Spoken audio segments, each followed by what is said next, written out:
One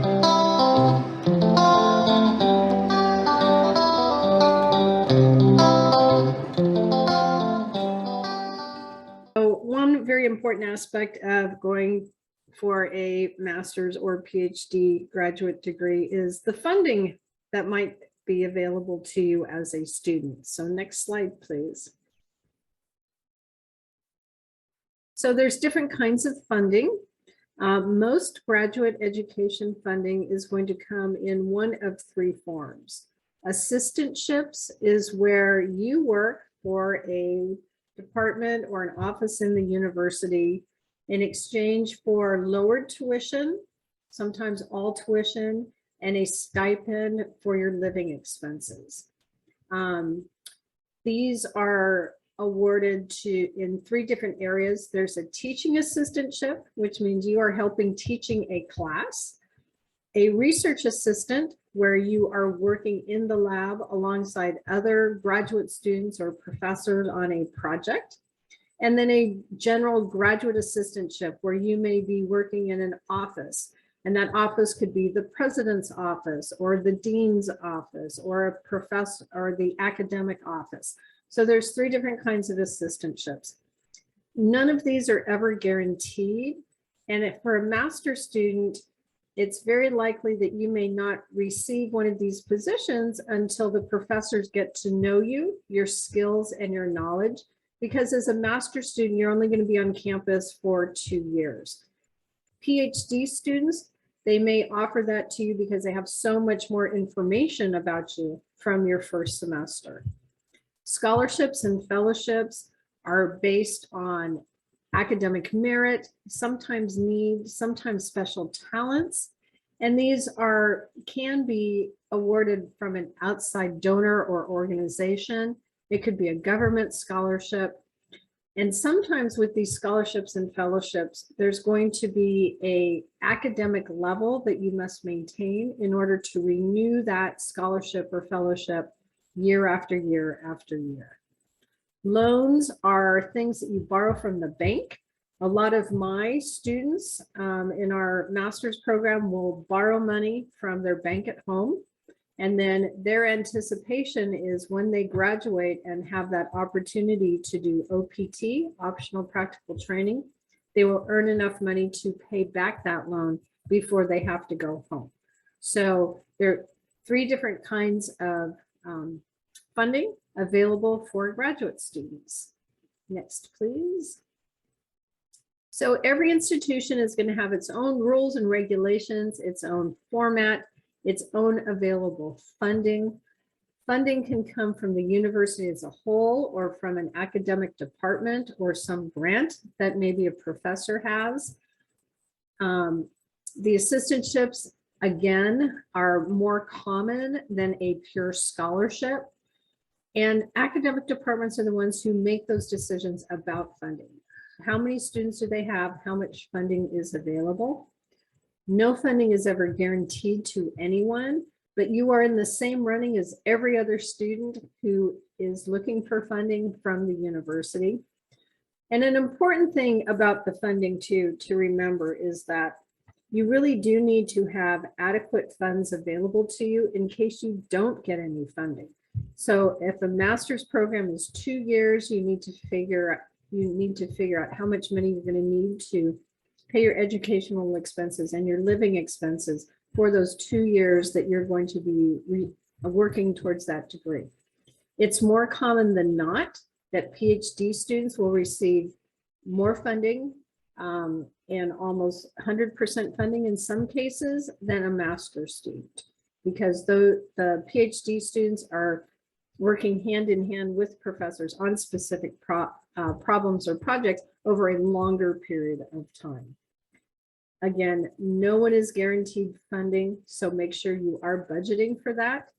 And the funding amounts you need are going to be on university websites, but it'll also be on that I-20 or DS-2019 document you receive from the university. And that's proof to the embassy that you have been admitted to the program, because your program of study will be on there, the costs will be on there, and what you are expected to pay will also be on there. So total cost minus any funding you're receiving from the university, and that last amount is the money that you will be expected to pay during your tenure on the college campus. Next, please. So where to start? This is a big thing. Where to start? Do some research first, okay? Look at the universities you're interested in attending. Look at the faculty who are teaching the subject that you are very interested in studying. See what kinds of research they're doing. Every faculty is going to have a faculty profile on the website. They'll talk about the faculty's research, their history on that campus, maybe previous campuses they've worked on, where some of their funding is coming from. If they're working in an institute, which is established by a number of faculty members to work on a special project, or whether it's the lab inside the university department itself. Be aware of their faculty time. You're welcome to write to them. You're welcome to write to us, but be aware that time for faculty and staff is very limited. And we're probably not going to answer an email that says, "Hi, Miss Lynn, I was in your presentation. Please tell me how to get funding at your university." There's so many different avenues to get funding that I don't have all the answers. So as a potential graduate student, research is what you're going to be doing. So get started doing it, looking for funding. How do you investigate? Look at the departmental website. Look at the grad school website for that university. Look and see what kind of external funding opportunities you might have from Korea. Do your parents' company have programs that will help fund part of your educational journey? Some companies will and some companies won't, but just keep looking for any type of funding you may be able to get. And there's a couple of quick tricks that you can do. Do a basic web search, just like it says on the slide, funding at UT Arlington graduate studies, and see what pops up. You'd be really surprised at a broad Google search like that can bring you some really positive and encouraging information. Next, please. So also be strategic about your funding inquiries. Demonstrate that you have researched the university and the matter to which you are asking.